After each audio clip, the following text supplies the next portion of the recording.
नमस्कार साथियों, मैं Abhishek Sharma, cyber forensics expert. स्वागत करता हूं आप सभी का इस नए वीडियो। आज का ये वीडियो उन लोगों के लिए बहुत ही महत्वपूर्ण है जिन लोगों के द्वारा अपने केस के संबंध में 207 का आवेदन कोर्ट में लगाया हुआ है, परंतु उनको 207 का आवेदन लगाने के बाद में भी जब भी उनकी कोर्ट में कोई अपीयरेंस होती है, उनको सिर्फ एक्सक्यूजेज ही मिलते हैं, जैसे कि मूल डिवाइस हमारे पास अवेलेबल नहीं है, या फिर जिस डिवाइस में हमारे द्वारा रिकॉर्ड की गई थी वो रिकॉर्डिंग हमने उस डिवाइस में से डिलीट कर दी है, इत्यादि। आज इस वीडियो के माध्यम से मैं आपको ये बताऊंगा कि इस चीज़ के पीछे का मुख्य कारण क्या है कि आप ही के केस से संबंधित रिकॉर्डिंग की क्लोन कॉपी आपको क्यों नहीं दी जाती। एक केस में हमारे द्वारा क्लोन के लिए आवेदन करा गया था। अब इसमें आपको कुछ कॉलम्स दिखाई दे रहे होंगे। जो सबसे पहला कॉलम है, इसमें 3 ऑडियो रिकॉर्डिंग है जो कि 190802_001, 190802_1719, फाइल 3 20_7_7-20_52_29 BSWWUX 15355। ये 3 वो ऑडियो रिकॉर्डिंग है जो चालान के साथ प्रस्तुत की गई सीडी से हमें प्राप्त हुई थी।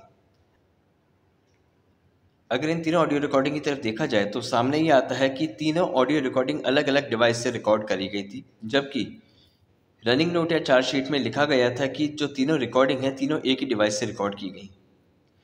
इसी के साथ जब हमने इन रिकॉर्डिंग्स का क्लोन प्राप्त किया तो क्लोन प्राप्त करने के बाद में तीनों ऑडियो रिकॉर्डिंग बिल्कुल डिफरेंट थी, और जब चालान के साथ प्रस्तुत की गई ऑडियो रिकॉर्डिंग की हैश वैल्यू से जब मिलान करा गया तो वो बिल्कुल ही अलग आ रहा है।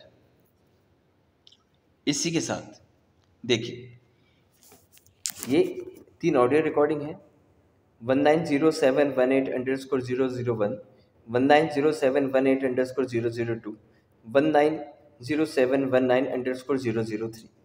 ये 3 ऑडियो रिकॉर्डिंग है जो कि हमें चालान के साथ प्रस्तुत की गई सीडी से हमें प्राप्त हुई। जब इन ऑडियो रिकॉर्डिंग की दिनांक एवं समय चालान के साथ प्रस्तुत की गई सीडी से जब हमारे द्वारा मिलाया गया तो वो मिला नहीं खा रहा था। इसी के साथ जो ऑडियो रिकॉर्डिंग 190719_003 है, यह ऑडियो रिकॉर्डिंग चालान के साथ प्रस्तुत की गई सीडी में तो थी, पर जब हमारे द्वारा क्लोन का आवेदन करा गया और क्लोन के रूप में हमें मेमोरी कार्ड दिया गया और ये बताया गया कि इस मेमोरी कार्ड में सभी रिकॉर्डिंग हैं जो कि इस प्रकरण से संबंधित है, तो 1907-19_003 रिकॉर्डिंग इस मेमोरी कार्ड में अवेलेबल ही नहीं थी।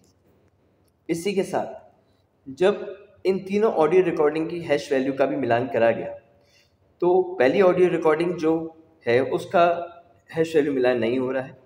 दूसरी ऑडियो रिकॉर्डिंग का जब हैश वैल्यू मिलान करने के लिए जब निकाला गया तो उस पर एक एरर आ रहा था, error at the time of hash value generation. ये तभी संभव है जब ऑडियो रिकॉर्डिंग के साथ छेड़छाड़ करी गई हो और इस लेवल तक छेड़छाड़ करी गई हो कि ना ही तो वो ऑडियो रिकॉर्डिंग चल सकती है, ना ही उसकी कोई हैश वैल्यू जनरेट हो सकती है। थर्ड ऑडियो रिकॉर्डिंग वो है जो चालान के साथ प्रस्तुत सीडी से प्राप्त हुई थी, परंतु जब उस ऑडियो रिकॉर्डिंग को मेमोरी कार्ड में ढूंढा गया तो उस मेमोरी कार्ड में वो रिकॉर्डिंग नहीं थी।